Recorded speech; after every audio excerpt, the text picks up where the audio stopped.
Operation blue giant தூக்கப்படும் திமுகவின் top தலைகள். விஜய் கைது செய்யும் 5 பெரிய மீன்கள். தமிழக அரசியல் களம் இதுவரைக்கும் கண்டிடாத ஒரு மாபெரும் திருப்பத்தை நோக்கி நகர்ந்துகிட்டு இருக்கிறதா தலைநகர வட்டாரங்கள்ல இருந்து அதிர்ச்சியூட்டக்கூடிய தகவல்கள் கசிஞ்சிருக்கு. தமிழகத்துல புதிய முதலமைச்சரா பொறுப்பேற்றிருக்கக்கூடிய தமிழக வெற்றி கழகத்தோட தலைவர் விஜய் திமுகவோட முக்கிய புள்ளிகளை குறி வச்சு ஒரு ரகசிய அதிரடி திட்டத்தை தீட்டி இருக்கிறதா தற்போதைய அரசியல் வட்டாரங்கள்ல பரபரப்பா பேசப்பட்டு வருது. ஆபரேஷன் ப்ளூ ஜெயண்ட் அப்படின்னு ரகசிய பெயரிடப்பட்டிருக்கக்கூடிய இந்த அதிரடி நடவடிக்கையின் கீழே திமுகவோட 5 to 6 வரையிலான ரொம்பவே முக்கிய தலைவர்கள் அப்புறம் முன்னாள் அமைச்சர்கள் எந்த நேரத்திலையும் கைது செய்யப்படலாம் அப்படின்னு நம்பத்தகுந்த வட்டாரங்கள் தெரிவிக்குது.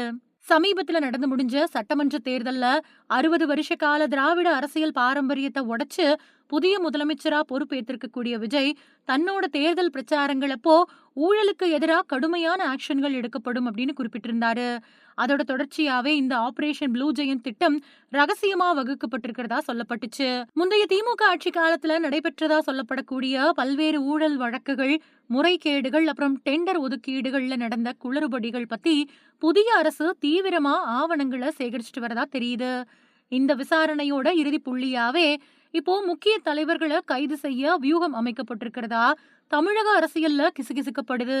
அரசியல் வட்டாரங்கள்ல உலா வரக்கூடிய தகவல்களின்படி இந்த உத்தேச பட்டியல்ல திமுகவோட ரொம்பவே மூத்த தலைவர்கள் அப்புறம் கடந்த அமைச்சரவையில செல்வாக்கு மிக்க துறைகளை கையாண்ட 5 to 6 முன்னாள் அமைச்சர்களோட பெயர்கள் இடம்பெற்றிருக்கிறதா சொல்லப்படுது.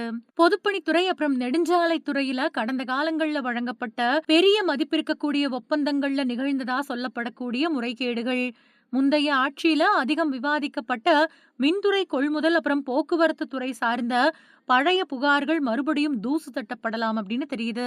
இதுக்காக தனிப்படை அதிகாரிகள் நியமிக்கப்பட்டு ரொம்பவே ரகசியமா சட்ட ரீதியான ஆதாரங்கள் அப்புறம் கோப்புகள் தயார் செய்யப்பட்டு வரதா சொல்லப்படுது.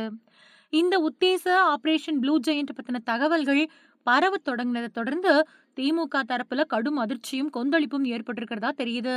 புதிய அரசு தங்களோட அரசியல் செல்வாக்க நிலநாட்டவும் திமுகவை பலவீனப்படுத்தவும் திட்டமிட்டு அரசியல் பழிவாங்கக்கூடிய நடவடிக்கையில இறங்கி இருக்கிறதா உடன்பிறப்புகள் மத்தியில பேச்சுக்கள் எழுது.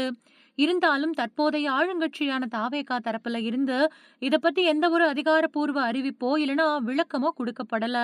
தாவேகாவோட முக்கிய நிர்வாகிகள் சில பேரு பேசுறப்போ சட்டமன்ற தேர்தல்ல மக்களுக்கு கொடுத்த வாக்குறுதியின்படி ஊழலற்ற வெளிப்படையான ஆட்சியை வழங்குறது தான் முதலமைச்சரோட நோக்கம், சட்டம் தன்னோட கடமையை செய்யும் அப்படின்னு மட்டும் சுருக்கமா சொல்லிடுறாங்க. அரசியல் விமர்சகர்களோட கருத்துப்படி இந்த தகவல் வெறும் யூகமா இருக்கக்கூடிய பட்சத்துல பெரிய பாதிப்பு இருக்காது. ஆனா உண்மையிலேயே ஆபரேஷன் ப்ளூ ஜெயண்ட் அப்படிங்கிற பேர்ல முன்னாள் அமைச்சர்கள் மேல சட்டப்பூர்வ நடவடிக்கைகள் பாயுமானா அது தமிழக அரசியல்ல ஒரு மிகப்பெரிய புயலை கிளப்பும் அப்படிங்கறதுல சந்தேகம் இல்ல. கடந்த சில தினங்களாவே சென்னை அப்புறம் முக்கிய மாவட்டங்களோட உளவுத்துறை அதிகாரிகள் அப்புறம் உயர் போலீஸ் அதிகாரிகள் மத்தியில தொடர் ஆலோசனைகள் நடந்துட்டு வரதா சொல்லப்படக்கூடிய நிலையில இந்த ஆபரேஷன் ப்ளூ ஜெயண்ட் அப்படிங்கிற வார்த்தை தமிழக அரசியல் வட்டாரங்களை உலுக்கி எடுத்துட்டு வருது.